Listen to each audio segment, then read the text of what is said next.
이미 여기에 와서 계신 분들은 이제 이렇게 규격품을 다 포장을 해서 다 문제없이 다 유통을 시키신 분들이신데 지금 이거 가지고는 안 되겠다.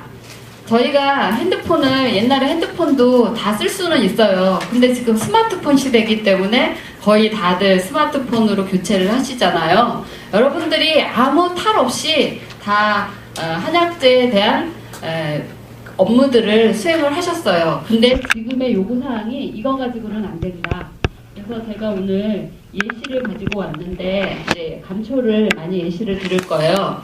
여러분들께서는 취급하시는 품목에 대해서 어떤 부분만 가지고 일을 하셨냐면 저희 연구원에 검사를 의뢰하셨을 때 저희가 시험 성적서를 발행을 합니다. 그럼 이 시험 성적서는 2장으로 되어 있어요. 감초의 경우. 그럼 이제 여태까지는 이 2장만 있으면 된다 이렇게 했는데 GMP에서 요구되는 사항은 저희 연구소에서 감초 하나를 실험하기 위해서 시험 일지와 거기에 붙은 데이터예요. 이게 거의 100여 장이에요. 한번 이제 제가 삥 견본으로 가지고 왔으니까 한번 보세요.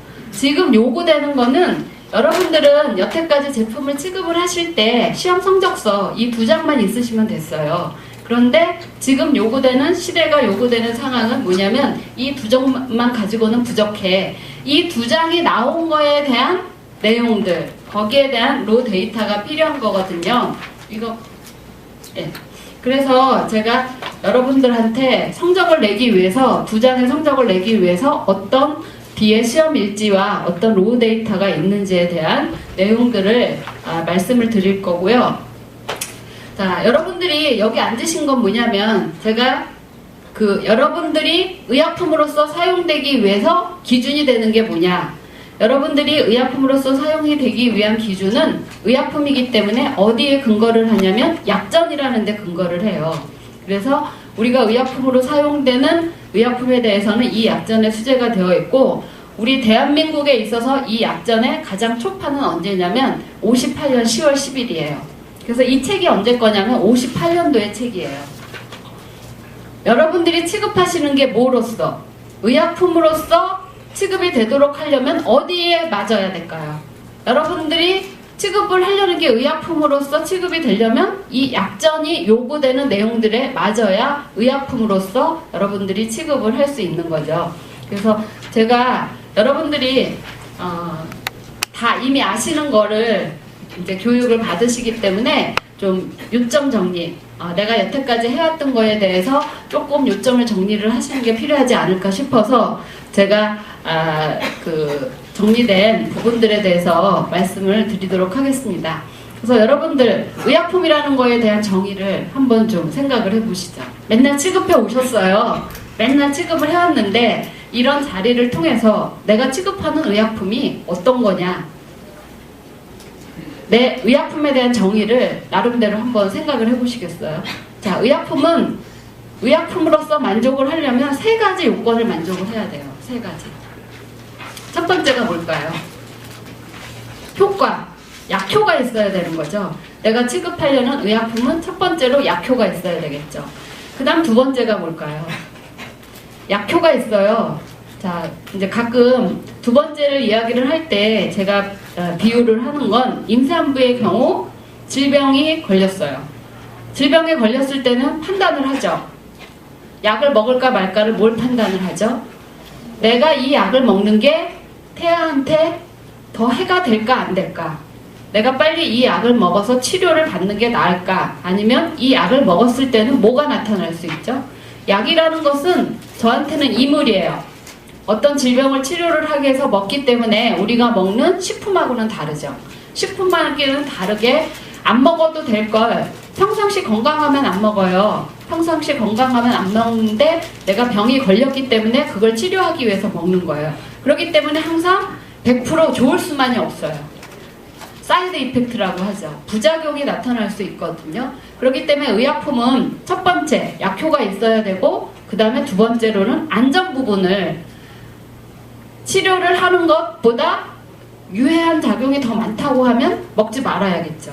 그래서 의약품으로서 내가 취급하는 의약품으로서 요구사항은 먼저 효과가 있어야 되고 그 다음에 독성 실험을 하는 거예요.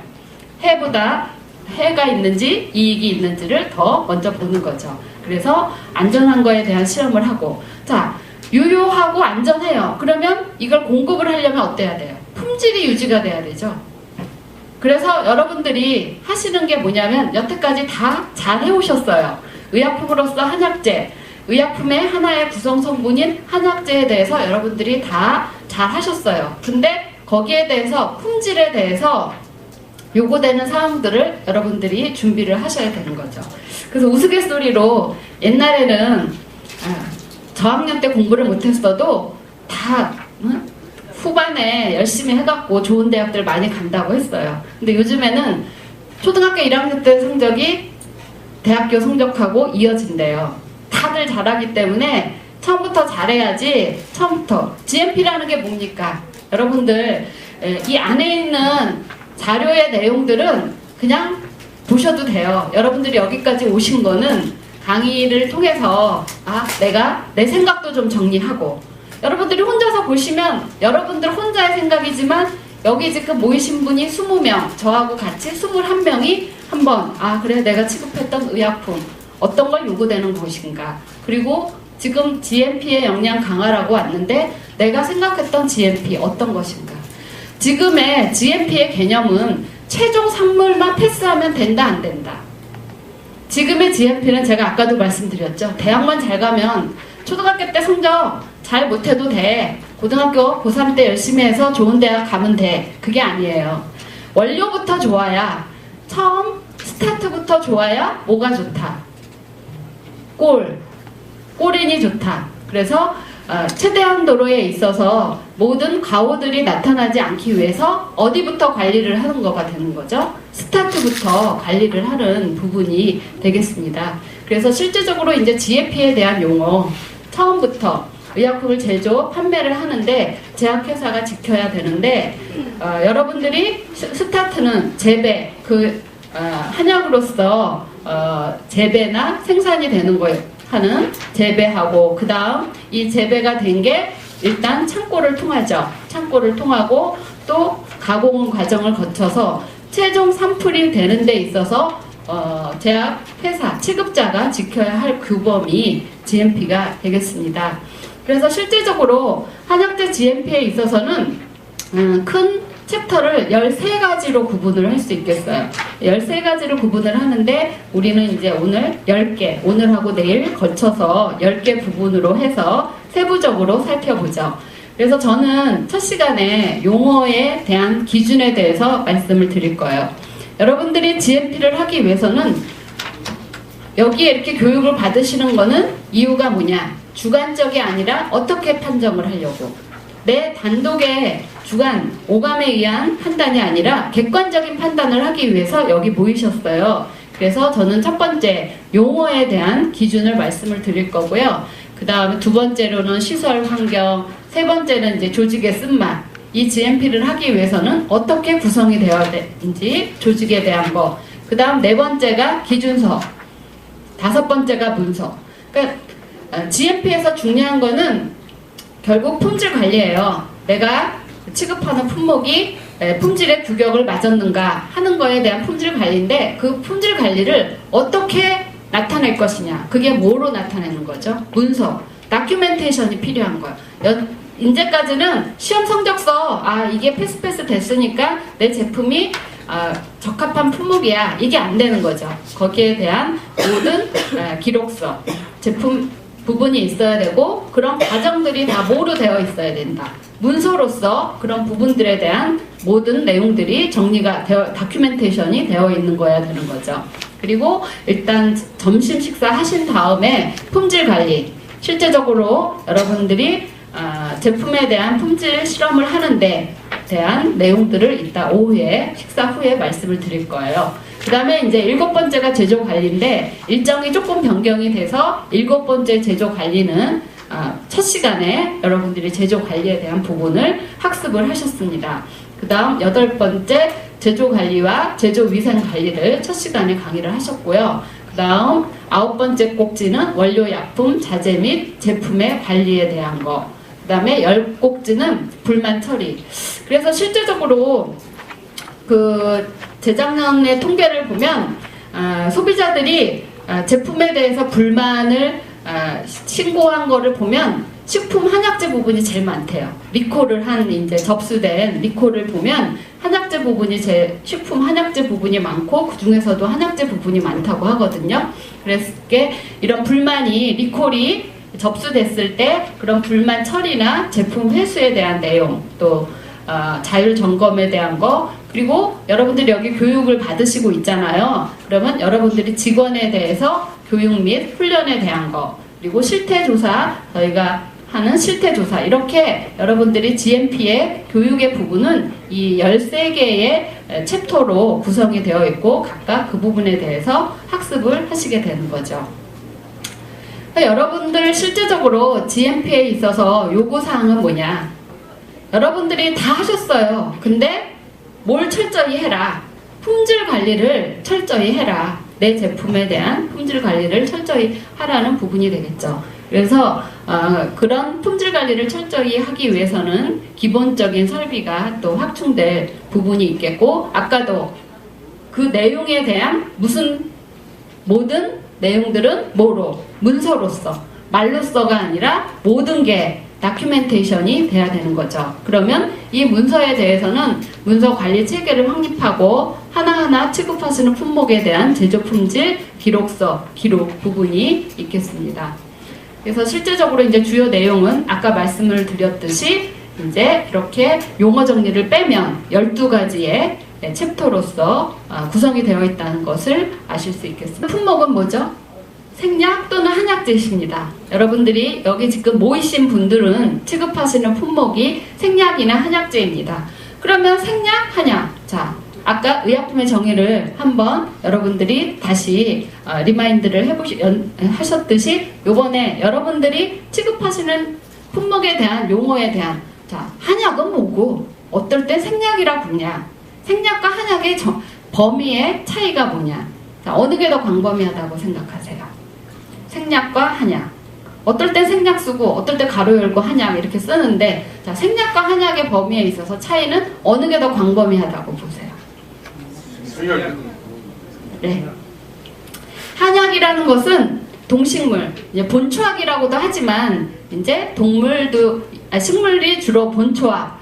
우리가 실제적으로 취급하는 공정서에 수제된 약재는 거의 500여 종인데 식물이 약 400여 종이에요. 그 다음에 동물이 한 50종, 광물이 한 30종 이렇게 이제 되는데 대부분이 이제 식물로 많이 구성이 되어 있죠. 근데 한약의 정의는 뭐냐면 동물이냐 식물 또는 광물에서 채취된 것으로서 주로 원형대로 건조, 절단, 정제된 게 한약이 되겠고 생약이라는 것은 이런 동식물의 약용으로 하는 부분 이외에도 세포 내용물, 분비물, 추출물 또는 광물을 그 범위에 포함이 되기 때문에 이제 실제적으로 취급하시는 한약과 생약의 정의 부분이 되겠고 또 한약재라는 것은 뭐에 의해서 한약재라는 것은 의약품으로서 사용이 되는 거기 때문에 약사법의 규정에 의해서 한약이나 한약제제를 제조하기 위하여 사용되는 원료 약재가 되겠죠.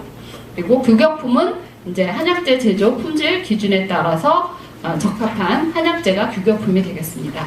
그래서 실제적으로 취급하시는 품목이 뭐로서 의약품으로서 유통이 되기를 원하시거든요. 그래서 의약품으로서 유통이 되는 걸 원한다라고 하면은 아까도 말씀을 드렸지만 의약품으로서 예스냐 노라는 것은 뭐에 따라서 판정을 내리냐면 이 대한약전이라는 거 우리나라 의약품으로서 예스냐 노는 뭐의 기준에 따르냐면 대한약전에 따라요. 그래서 이 대한약전에 보면 아까도 말씀을 드렸지만 모든 판정은 여기 계신 분들 20분이 똑같아야 돼요. 이 사람은 예스인데 이 사람은 노가 되면 안 되거든요. 그러니까 통칙이라는 데 보면 각자 주관이 아니라 객관에 따라 판정할 수 있는 정의들이 다 나와 있어요. 그래서 그 부분이 약전의 통칙 부분이 해당이 되는데 이 통칙은 한약만이 그러니까 생약만이 아니라 다른 일반적인 의약품에 대해서도 다 적용이 되는 항목이 되겠습니다. 근데 특히 통칙 중에서 40항서부터 49항은 뭐에 대해서 생약에 대해서 필요한 부분이 그쪽에 집중적으로 구성이 되어 있어요. 그래서 통칙에 대한 내용을 보면 40조서부터 49조가 생략에 대한 부분이 되겠는데 40조에 보면 생략의 범주가 뭐를 범주를 하는지에 대한 이 생략에 대한 정의가 40조에 나와 있고 41조에 보면 생략의 형태 대한 부분, 그 다음 42조는 건조에 대한 거, 그리고 43조는 천연물이기 때문에 청결에 대한 거, 그 다음 44조, 45조가 감능검사위원들이 감별하시는 오리진, 기원과 성상에 대한 부분, 그 다음 46조, 47조는 가루 생략에 대한 거, 그 다음 48조는 그 생략이기 때문에 충해, 변질이 일어날 수 있는 부분에 대한 보존에 대한 거, 그 다음에 49조 저희가 보관할 수 있는 용기에 대한 부분으로 구성이 되어 있습니다. 그래서 아까도 전형 생략이냐 또는 그거를 절단한 생략이냐, 이제 그 약재에 따라서 모양을 다 갖춘 약재가 들어올 수도 있고, 대부분은 쉽게 우리가 사용할 수 있게 이렇게 절단된 생략들이 실질적으로는 대부분 많이 수입이 되고 있고, 유통 단계에서는 전형 생략보다는 쉽게 침출될 수 있도록 저런 절단 생략들이 유통이 되고 있죠. 그래서 약전에 그런 정의들을 다 내려놨어요. 그래서 전형 생략이 뭐고 절단이 뭐고 가루 생략에 대한 정의들이 다 여기에 통칙 부분에 구성이 되어 있습니다. 그리고 건조에 대한 것도 생으로 사용되는 생지황이다 그런 부분 약재들도 있지만, 생략이라는 것은 대부분 건조를 한 거기 때문에 건조에 대한 일반적인 온도 60도 이하에서 건조한다는 내용이 되어 있고, 생략의 경우는 건조를 시키기 때문에 일반적으로 실험할 때 무슨 항목을 하는 경우가 있죠? 건조 감량하죠.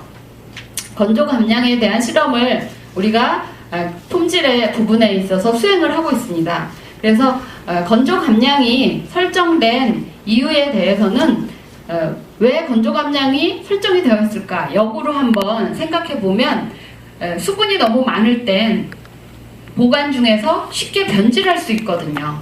그러니까 건조 감량을 규정한 이유가 뭘까? 이렇게 반대로 생각을 해보면, 특히 건조에 의해서 변질이 쉽게 되는 약재에 대해서는 건조 감량의 항목을 설정을 하는 거죠. 그 관리를, 건조를 유의해서 관리를 해야 되기 때문에 이제 그런 부분에 대한 부분.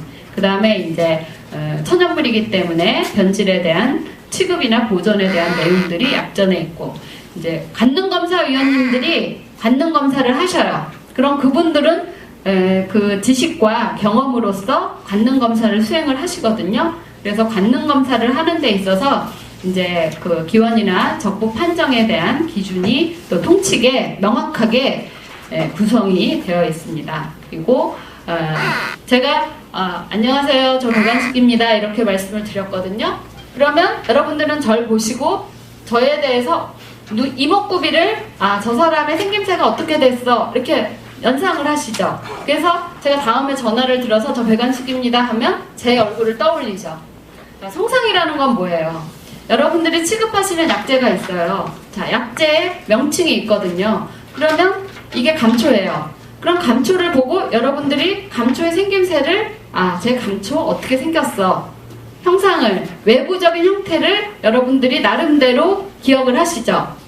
얘 감초에 내가 다음번 얘가 감초인지 알게 하기 위해서는 얘 생김새를 기억을 하신다고요. 자, 성상황이라는 게 뭐가 되겠어요? 그런 외부 형태에 대한 생김새가 되겠죠. 그래서 약전에 보면 그 성상황에 보면 개에 대한 대표적인 그 외부 형태를 특징 지어지는 부분들이 이 성상황에 들어가 있습니다. 근데 실제적으로 이제 성상황을 보면 여러분들은 그게 다 뭐로 표현이 되어 있냐면 이 약전 내에는 글로써 표현이 되어 있어요. 글로써 표현이 되어 있으니까 이제 글에 있는 내용만 보고 여러분들이 한번 봤던 약재들은 쉽게 그려져요. 이제 글에 있는 내용을 보고 자기가 머릿속에서 그림을 다 그릴 수 있어요. 근데 이제 한 번도 못 봤던 약재는 이제 그 안에 있는 성상황을 보고 쉽게 그려지는 경우도 있고 어려운 경우도 있죠. 그래서 그런 경우는 이제 다른 기초적인 자료를 통해서 그 성상황에 대한 내용, 특징적인 요소들을 여러분들이 나름대로 이제 그 부분에 대한 내용들을 파악을 하실 수 있겠죠. 그래서 이제 전반적인 얘기를 실제적으로 이제 여러분들이 용어에 대한 정의를 하기 전에 여러분들이 알아야 될 거. 여러분들이 다 의약품을 취급을 하셨어요. 생약을 취급을 하셨어요. 그런데 기본적으로 내가 거기에 대한 정의, 그런 내용들이 이미 알고 있었지만 내가 한번 정리를 하고 싶어. 그럼 어디에서 그 정의가 있을까? 그 대한 정의가 여러분들이 어디에 가면 여러분들이 의약품으로 취급을 하시기 때문에 대한약전이라는데, 그리고 좀 이따 품질관리 부분에서 말씀을 드리겠지만 거기에 통칙이라는 데 가면 내가 취급했던 용어에 대한 정의들이 다 나오는구나 하시면 되겠고, 거기에서 이제 좀 더 지나가서 GMP에서 필요한 용어, 아주 기본적인 생약에 대한 정의는 어디에 있냐면 약전 통칙에 있었어요. 근데 여러분들은 거기서 더 나아가서 GMP에 대한 용어가 필요합니다. 그래서 GMP에 대한 용어 부분, 본론적인 부분으로 들어가도록 하겠습니다. 자, GMP의 경우에 있어서는 여러분들이 제조를 하시는 거예요. 그래서 전 시간에 제조 및 위생 관리에 대해서 한번 살펴보셨는데, 제조를 한다는 것은 포장이나 표시 작업을 포함해서 한약재를 생산하기 위한 모든 작업이에요. 그래서 여러분들이 이미 이런 작업들은 다 하셨어요. 이런 작업들은 이런 절차를 통해서 다 하셨는데, 내가 이렇게 했어. 그 자료에 대해서 뭘 남기시라고요? 내가 한 거에 대한 문서를 남기시라는 거예요. 내가 했던 거를 다 글로써, 자료로서 만들라는 부분이 되겠죠. 그래서 원료 약품 및 자재를 가지고 완제품 생산에 관련되는 작업을 총칭하는 것으로 포장이나 표시 작업을 포함을 하고 있습니다. 그래서 생산과 제조에 대한 정의를 조금 구별해 놨어요. 생산은 이제 원료 수령서부터 제조 공정, 기타 모든 최종 제품 생산이 종료될 때까지의 모든 조작이 되겠고, 제조는 원자재 구매라든가 이와 관련된 모든 관리를 포함하는 조작이 되겠습니다. 그래서 생산과 제조에 대한 정의를 했고요. 제일 중요한 게 이제 여러분들이 원료 약품과 원료 한약재에 대한 구분을 좀 명확하게 하셔야 될 부분이에요.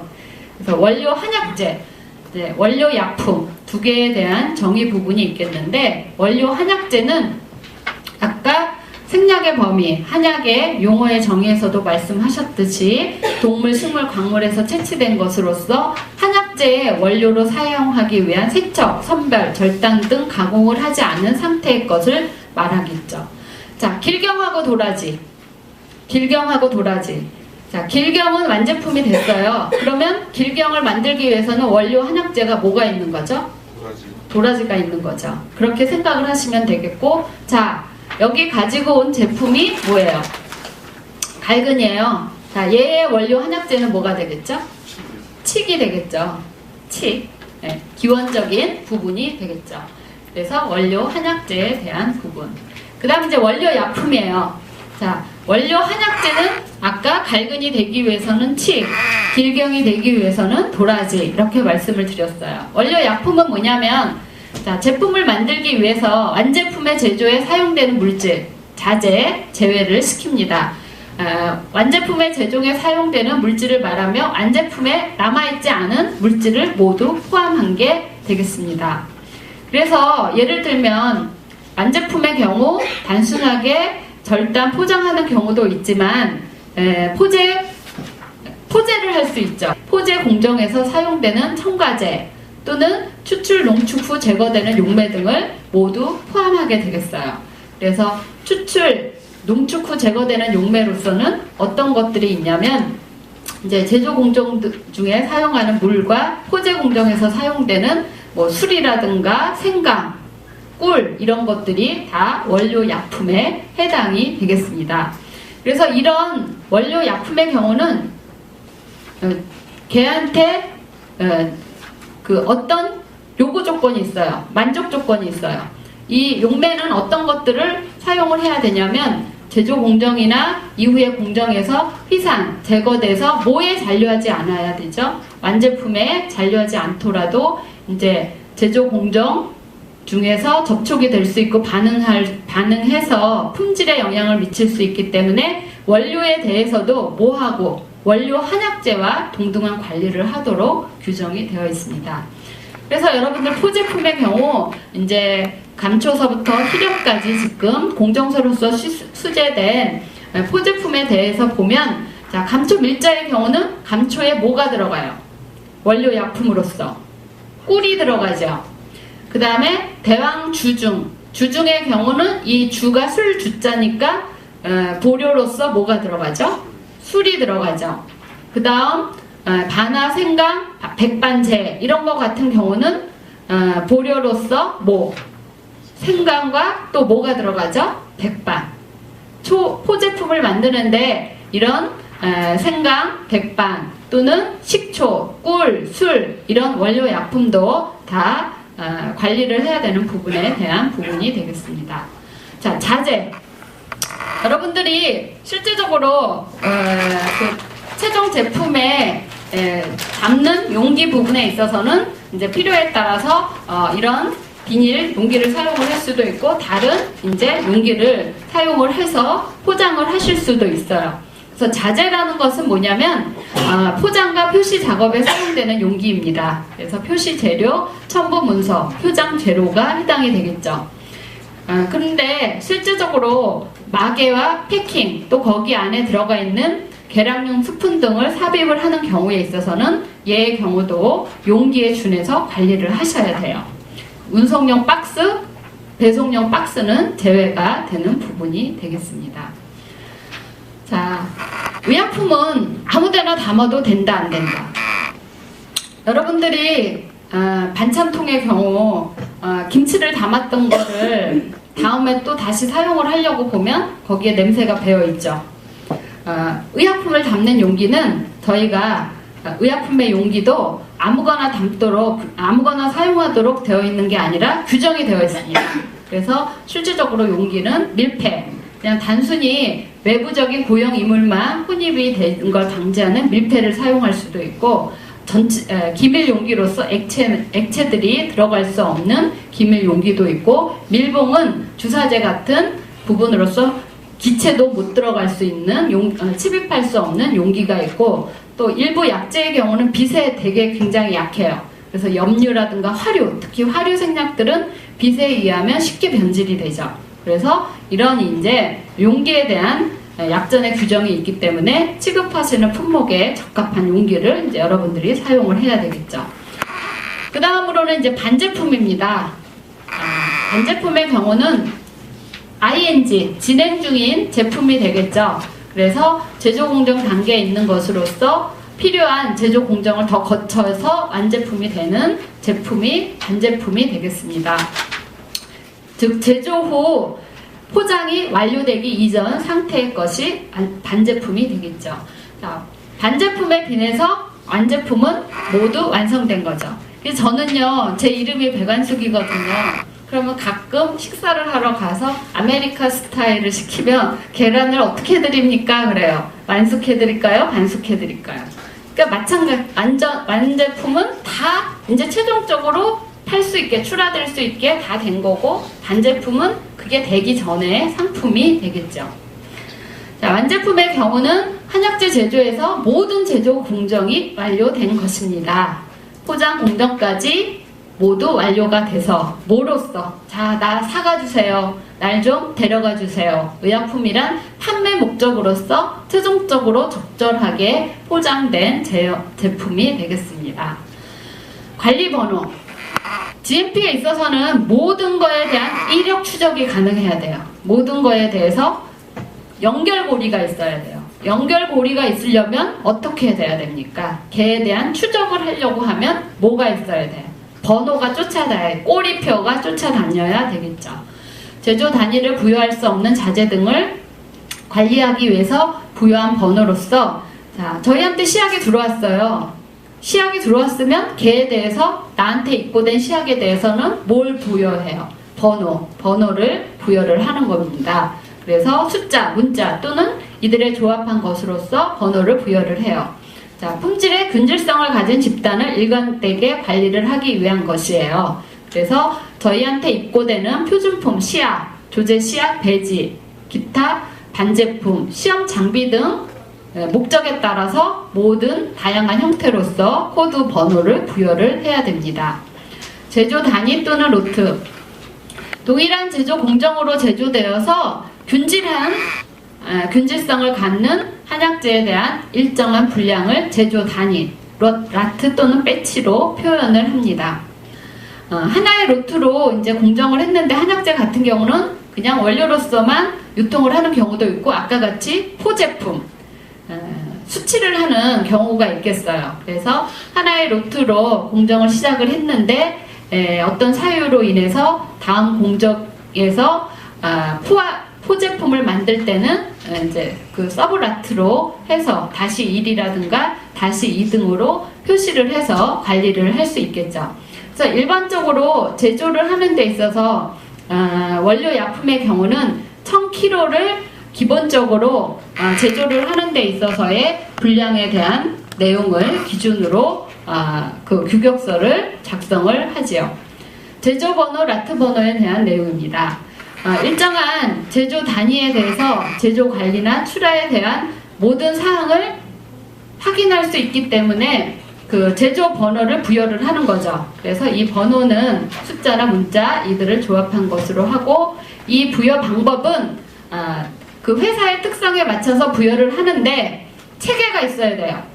그냥 마음대로 하는 게 아니라 2013년을 쓸 때도 어떨 때는 2013이라고 쓰고, 어떤 회사는 20, 괜히 문서 번호가 많아 20 빼고 13으로 쓸 수도 있는 거죠. 달월도 항상 1월달의 경우 01이라고 기재를 할 수도 있고, 1월달의 경우 1로 시작을 할 수도 있고, 그러니까 실제적으로 문서를 부여를 하는 데 있어서는 그 회사에 있어서의 일정한 체계가 있어야 되고, 그 부여하는 방법은 기준서에다가 어떻게 부여를 하는지에 대해서 명시를 해야 되겠죠. 우리가 어떤 품목을 봤을 때 동일한 제조 번호가 이렇게 그 부여가 되기 때문에 동일한 제조 번호가 있다 했을 때는 그래서 어떻게 인정을 해주는 거죠? 얘는 동일한 제조 공정을 거친 거야. 동일한 제조 번호를 보면 동일한 제조 공정을 거친 거기 때문에 두 개는 뭐하다, 균등하다, 이렇게 볼 수 있는 거죠. 그러니까 여러분들은 지금까지 했던 제품에 대해서 기준서의 그 체계에 따라 관리 번호를 부여를 하면 이제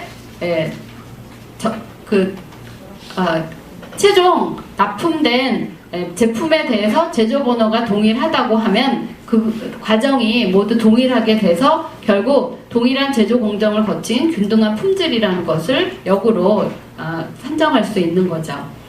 주요 공정 또는 중요 기계 설비에 대한 부분입니다. 실제적으로 제품의 품질에 영향을 미치는 공정 또는 기계 설비로서 이 중요 기계 설비는 여러분들이 제조를 하는데 사용되는 저울, 또 아까 생략의 경우는 건조한 거기 때문에 건조기에 대한 거, 그리고 전용 생략을 절단하는 데 있어서 절단기 등 그 완제품 제조에 사용되는 기계, 설비를 말합니다. 그래서 실제적으로 여러분들이 제조 고정을 통해서 제조 공정 흐름도가 있어요. 그러면 이 제조 공정 흐름도에 기계를 사용하는 경우가 있죠.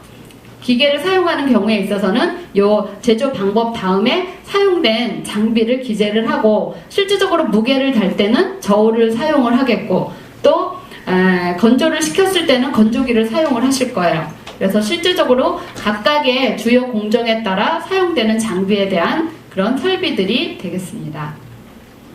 수율, 이론 생산량, 실생산량입니다. 그래서 여러분들 감모율이라는 단어를 아시죠? 감모율. 실제로 원료가 1000kg가 들어왔어요. 그런데 최종적인 산물의 포장 단위에 따라 1000kg에 500g 단위에 2000개가 나오는 게 아니죠. 실제적으로 수율이라는 것은 뭐냐면 1000kg가 들어왔으면 1000kg의 포장 단위에 대해서 생산이 돼야 되는데, 이런 과정들 선별도 하고 건조도 하고 세척도 해요. 그러니까 로스, 감모율이 발생이 되겠죠. 그래서 수율이라는 것은 이론 생산량에 대한 실제 생산량이 되겠습니다. 그래서 이론 생산량이라는 것은 실제 원료의 투입량으로부터 이론적으로 계산된 양으로서 손실이나 실수가 없이 정상 가동이 된 양이 되겠고, 이제 실생산량은 세척이나 절단, 건조, 선별의 과정을 거치기 때문에 제조 공정에서 실제로 얻은 양으로서 포장 공정이 모두 종료된 질량, 수량이 되겠습니다. 자, 제가 예로서 규격품의 제조 및 품질 관리 기준의 관리에 대한 내용을 발췌를 했습니다. 그래서 갈근의 경우 원료 약품이 100kg를 제조를 하면 140kg가 있어야 돼요. 40kg가 제조 공정을 거치면서 손실이 되는 거죠. 제조 방법을 보면 선별, 이물 제거를 하고 세척한 후에 절단을 하고 건조, 정선하여 포장을 합니다. 이런 과정을 공정 단계를 거치기 때문에 실제적으로 100kg를 제조를 하기 위해서 원료 약품, 원료 한약재는 140kg가 필요한 부분이 되겠죠. 일탈. 제가 오늘 여러분들이 오전 시간에 기억을 하셔야 될 용어는 의약품으로서 요구되는 사항은 이번 시간에 알아야 될 내용은 일탈이라는 단어예요. 일탈. 일탈이라는 건 뭐냐면 바퀴가 벗어나는 거예요. 일탈. 바퀴가 레일을 벗어나는 거예요. 바퀴가 레일을 벗어나는 거로 쉽게 이해를 하시면 돼요. 자, 저희 연구원들은 가끔은 빨간색이 없었으면 저희도 참 좋겠다고 해요. 저희가 의미하는 빨간색은 여러분들이 제일 싫어하는 부적합이에요. 이따 이제 오후 시간에 다시 말씀을 드리는 건데, 실험자들도 부적합은 굉장히 부담스러워요. 왜냐하면 거기에 대해서 내가 자신이 있어야 되거든요. 내가 내 성적을 내는 데 있어서 한치의 오차도 없는지, 한치의 실수도 없는지를 100% 점검을 해봐야 돼요. 그러니까 하나하나를 해석을 하는 데 있어서 내가 혹시 주관적으로 해석하지 않았을까? 공정하게 이게 의약품으로서 사용할 수 있냐 없냐는 거를 객관적으로 판정을 해야 되는데, 혹시 내가 잘못 주관적으로 판정을 해서 최종적인 판정에 오류가 있었나? 그리고 지금은 컬러 프린트가 많지만 처음 20년 전에 제가 연구원에 입사했을 때도 프린터가 없었기 때문에 저희가 항상 부적합은 자를 놓고 빨간색 볼펜으로 그었어요. 판정에 대해서 부적합. 그래서 저희 실험자들이 빨간색이 없었으면 좋겠다고 이야기를 하는데, 그게 일탈이라는 단어와 좀 연결이 됩니다. 자, 일탈이라는 건 뭐냐면 아무 문제 없이 가면 돼요. 그냥 정상적인 궤도를 가면 되는데, 제조라든가 품질관리 과정에서 미리 정하여진 기준을 벗어난 게 나타나는 거예요. 아웃라이너가 나타나는 거예요. 인코스로 가야 되는, 정상적인 궤도로 해야 되는데 벗어나는 거예요. 그래서 설정된 제조 조건 또는 시험 조건에서 벗어난 모든 경우가 일탈이 되겠습니다. 실제적으로 모든 방법대로 다 했어요. 모든 방법대로 다 시행을 했는데 기준이 벗어납니다. 자, 품질 검사에 있어서 이제 규격의 기준에, 아까도 선생님께서 품질 기준을 좀 완화시켜야 되지 않겠느냐, 이런 이제 건의사항을 주셨는데, 기준 일탈이라는 것은 뭐냐면 시험 결과, 실험을 할 때는 품질을 할 때는 기준도 있어야 되고, 그 기준에 맞따라서 뭐가 있어야 되냐면 걔를 실험하는 시험 방법이 있어야 돼요. 자, 여러분들이 밥을 짓기 위해서는 전기 밥솥이 있어요. 근데 전기 밥솥의 사용법을 모르면 밥을 못 짓죠. 거기에 대해서 실험을, 저희가 밥을 지으려면 쌀만 주고 밥솥만 주고 하라고 하면 못해요.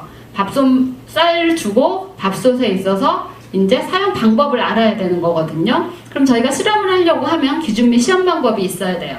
그런데 기준 일탈이라는 것은 뭐냐면 시험 결과가 미리 정하여진 기준을 벗어난 거예요. 기준이 있는데 그걸 벗어나서 결국 허용 범위 포함 기준치를 벗어났기 때문에 결과가 부적합으로 되는 거죠. 그러면 이렇게 부적합이 됐을 때는 어떻게 할 것이냐? 여러분들이 가끔 그런 생각을 하시죠. 자, 랜덤 샘플링을 했어요. 제가 5톤을 수입을 해왔는데 감별위원님이 500g을 가지고 가셨어요. 그래서 실험을 했는데 부적합이 났어요. 그럼 억울하죠. 샘플 그게 대표성이 있느냐, 그런 이제 말씀을 많이 하셔요. 근데 품질 관리라는 건 여러분들이 수거한 검체는 파괴가 되는 검사거든요. 그거를 실험한다고 과정을 거치면 걔는 못 쓰는 거인 거잖아요. 내가 부적합이 났을 때는 왜 검체 하나만 해갔어, 그래요. 근데 또 자기가 고가 검체라고 해봐요.